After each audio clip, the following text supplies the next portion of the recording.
If you're looking for a professional touch to your videos, today's video is perfect for you.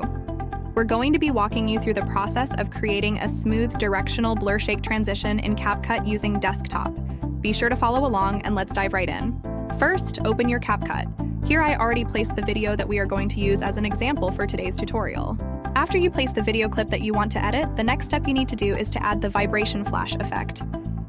To do that, go to Effects. Then click the video effects on the left side of your screen. From here, find the nightclub category and click it. Then in the nightclub, look for the vibration flash effect, then add it to the track. Once the vibration flash effect is introduced in the track, look over to the effect details on the right side of the screen. What we're going to change here is the strength. Put it up to 100, and then bring the speed down a bit to 20.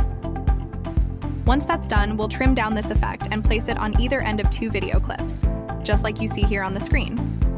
Proceed to duplicate this effect and place it over the next video clip, ensuring it also lines at both ends of the clip. Next, we'll improve this transition further by adding a swing bottom in the intro animation on every video clip. You can do this by simply clicking on a video clip and then navigating to Animation at the upper right of the screen. From there, click in, then seek out the swing bottom animation and add it. Then change the duration setting to 0.1 second. Repeat this process for all your video clips. And that's it. Your smooth directional blur shake transition is all set and ready to roll. And here's the final result.